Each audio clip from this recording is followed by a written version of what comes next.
Hi, it's Janelle from Infinite Potential Healing, and today we're going to give a quick overview as to what the energy is going to be for the week of March 8th. What's going on in astrology land?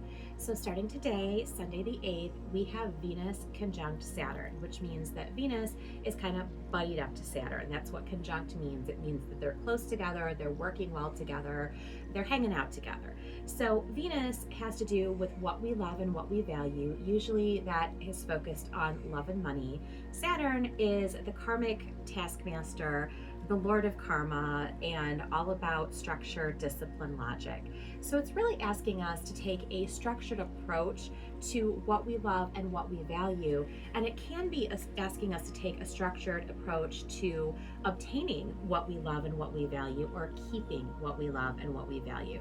So overall, it should be a very positive day, because anytime we have a conjunction with some of our, heavier hitters with our planetary energies, it's usually very, very positive and very, very prosperous. So moving on to Monday the 9th, we have Mercury trine Jupiter.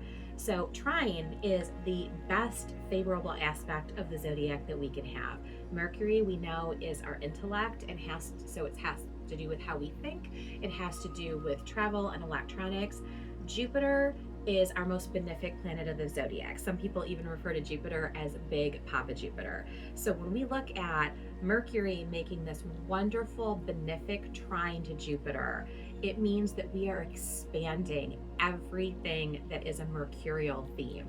So bigger thinking and more beautiful thinking too. Luck when it comes to travel, luck when it comes to electronics. Just a really, really good day. And moving through this week, things are going, last week was a little dicey with some of the energies coming in and settling. This week, things are getting much better. They are getting bigger, expansive, especially because when we get to Tuesday the 10th, we have Venus sextile, which is another cooperative aspect, Pluto, who gets a little bit of a bum rap. Pluto's kind of misunderstood. So if we think about the archetypes of Pluto, we've got the Lord of the Underworld. You can understand why he gets a bum rap, but we also have the Phoenix rising from the ashes, because Pluto is transformative energy. And it's transformative energy that comes through proverbial death and rebirth. I said proverbial death, people, calm your tits. So when we look at it, we've got Venus, which again is all about love and money, making this wonderful sextile to Pluto. So this is a really good day to make long-term transformative changes, especially long-term transformative changes that have to do with relationships, love and money, and finances. Also on Tuesday the 10th, we have Jupiter stationing direct in Pisces. This is not a drill. Jupiter is stationing direct in Pisces. Jupiter is, again, our most benefic planet of the zodiac. Also on Tuesday the 10th, we have Jupiter stationing direct.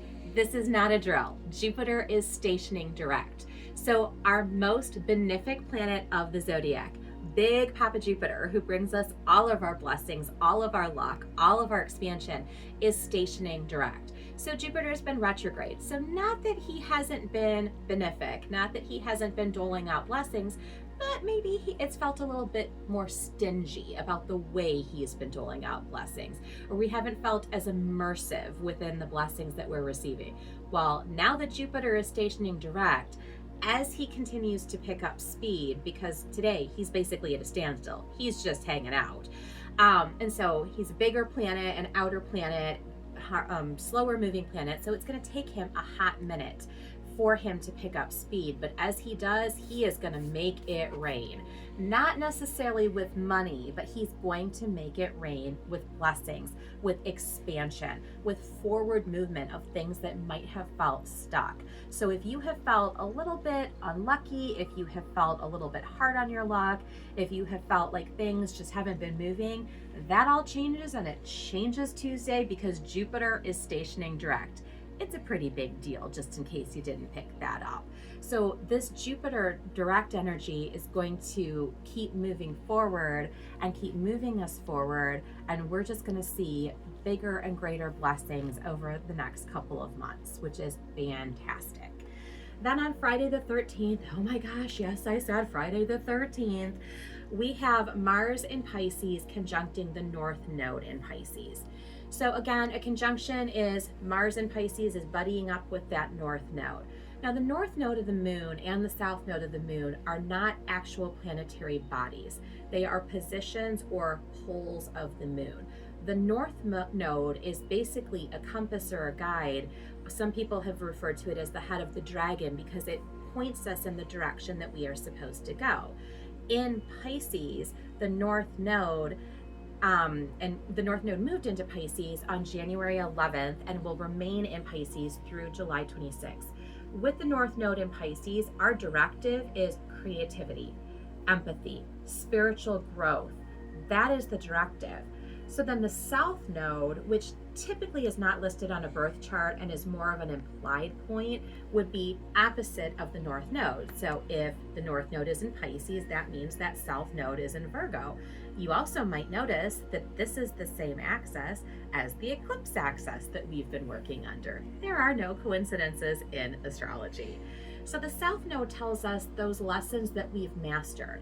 We've mastered earthly lessons, we've mastered Virgo lessons, and now we need to take that mastery of being structured and logical and disciplined and also a little bit flexible that we got out of Virgo, and especially nurturing. And we need to take that energy and figure out how we become creative, how we exercise empathy, how we grow spiritually in a structured, organized, disciplined, logical, grounded, because it's Virgo's an earth sign type of way. So that is the directive. With Mars in Pisces conjunct the North Node in Pisces, this gives us the impetus to do that. It gives us the drive. It gives us the ambition to want to do this. Basically, it's fueling the fire of this cosmic assignment that we have, that we've been given by the universe. So it's going to feel like a really good day. And for those of you that might think like, oh my gosh, Friday the 13th is an unlucky day, I beg to differ, because I will straight up tell you, Friday the 13th has always been a super lucky day for me. And I encourage those of you that might think that it's some sort of cursed day or negative day, go do a little bit of research. Go down the rabbit hole of the internet and look at why Friday the 13th was, said to be a bad or negative day. And if that doesn't do it for you, go look up the numerology that is created by Friday the 13th, because it really is meant to be a lucky and an expansive day. And especially this particular week is a very lucky and expansive week. So understand that your perspective is really going to be what makes or breaks whether or not Friday the 13th is a lucky day for you or a day to, be kind of waiting for that other shoe to drop. The universe doesn't like to drop shoes on you, and especially with Jupiter stationing direct, the universe is only looking to reward you. So we are definitely picking up some steam, some fire, and really probably going to be feeling a lot better, a lot more balanced, a lot more blessed this week than we felt the prior week. So lean into that energy, know that abundance is coming, know that we've got some really good aspects on deck, and embrace it and make your moves accordingly.